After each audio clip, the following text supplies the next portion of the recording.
యవ్వన స్త్రీలు ఒకటి లోబడాలి. వివాహం చేసుకున్న యవ్వన స్త్రీ జీవితము అంటే ఒక మంచి పేరు సంపాదించుకోవాలి.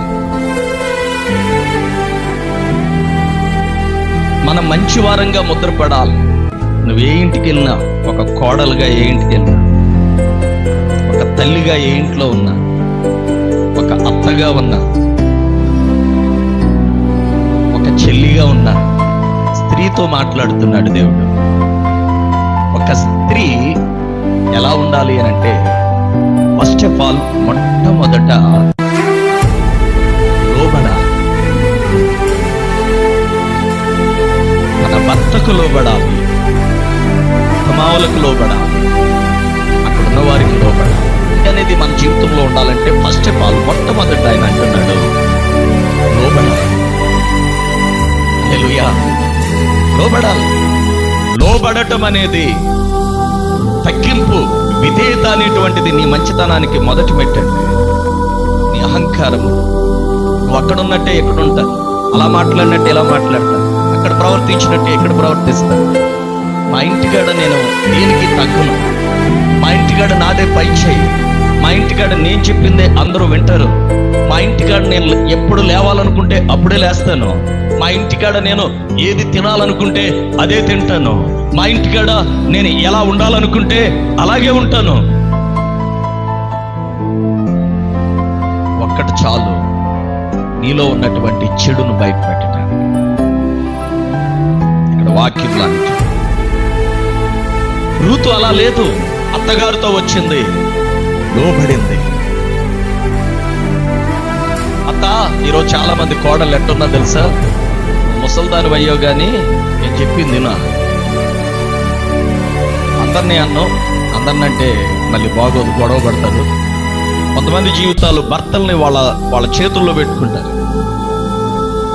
ఆ భర్తల్ని వాళ్ళ హ్యాండ్స్ పెట్టుకుంటారు. పాపం తన భర్త తన తల్లి తరపున మాట్లాడాలో ఎవరి తరపున మాట్లాడాలో అర్థం కాదు. అందరిని వదులుకుంటాడు భర్త. ఎందుకంటే ఆ భర్త అంత కఠినంగా ఉండదు. ఈ రోజుల్లో ఉన్నటువంటి పనికి మాలిన భార్యలు ఉన్నారు. నన్ను పెళ్లి చేసుకుని తీసి తెచ్చుకున్నావు కదా, నువ్వు మాటనో పోతే నేను చచ్చిపోతానంతే. ఎదిరించే వాళ్ళు ఎందుకు చచ్చిపోతారని ఎదటోని చంపేస్తారు. కానీ ఇదొక ఫ్యాషన్ అయిపోయింది, ఇదొక ఫ్యాషన్. నేను చచ్చిపోతానంతే, నేను వెళ్ళిపోతాను, నేను ఎందుకు అయినా పడి దూకేస్తాను. వాళ్ళు ఒక గర్విష్ఠులు. వాడు దేవుడు అంటాడు అటువంటి వ్యక్తికి మంచి పేరు వస్తుంది. ఎందుకు వస్తుంది? చచ్చేంత వరకు నిన్ను ఒక దుర్మార్గురాలు అని అంటారు, దుర్మార్గుడు అని అంటారు.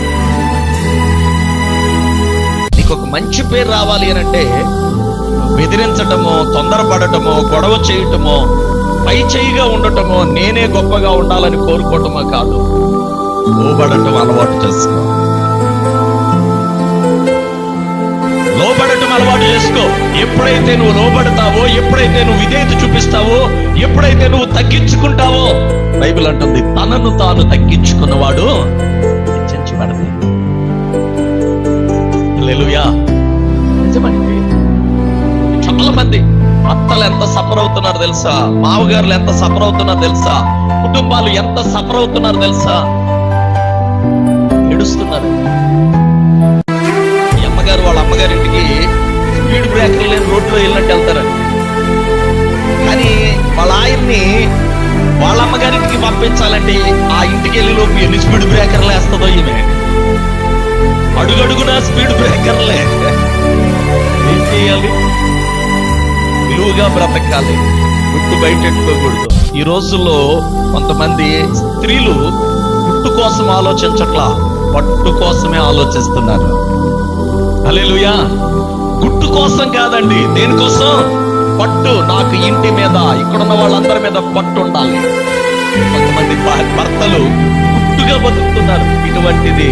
ఇటువంటి భార్య నాకు దొరికింది, నా కర్మ, నేనేం చేస్తాను, ఇంకా తప్పదో, కడదాకా నేనే అవమానపడుతూ, నేనే నిందలు అనుభవిస్తూ బ్రతకాలి అని అనుకునేటువంటి భర్తలు జాగ్రత్త సుమా. కానీ అటువంటి కుటుంబములో అటువంటి స్త్రీలు ఉండటం ఆ ఇంటికి మంచిది కాదు, ఆ కుటుంబానికి మంచిది కాదు. ఈ రోజు ఒకవేళ నువ్వు పట్టు సాధించవచ్చు, ఈ రోజు నువ్వు పేరు అక్కడ ఉన్నటువంటి వారందరినీ శాసించవచ్చు, ఈ రోజు అక్కడ ఉన్న వారందరి మీద నువ్వు బలవంతుడు అనేటువంటి స్థితిలోనే ఉండొచ్చు. కానీ అందరి చేత ద్వేషించబడి అవమానపడే రోజు వస్తుంది.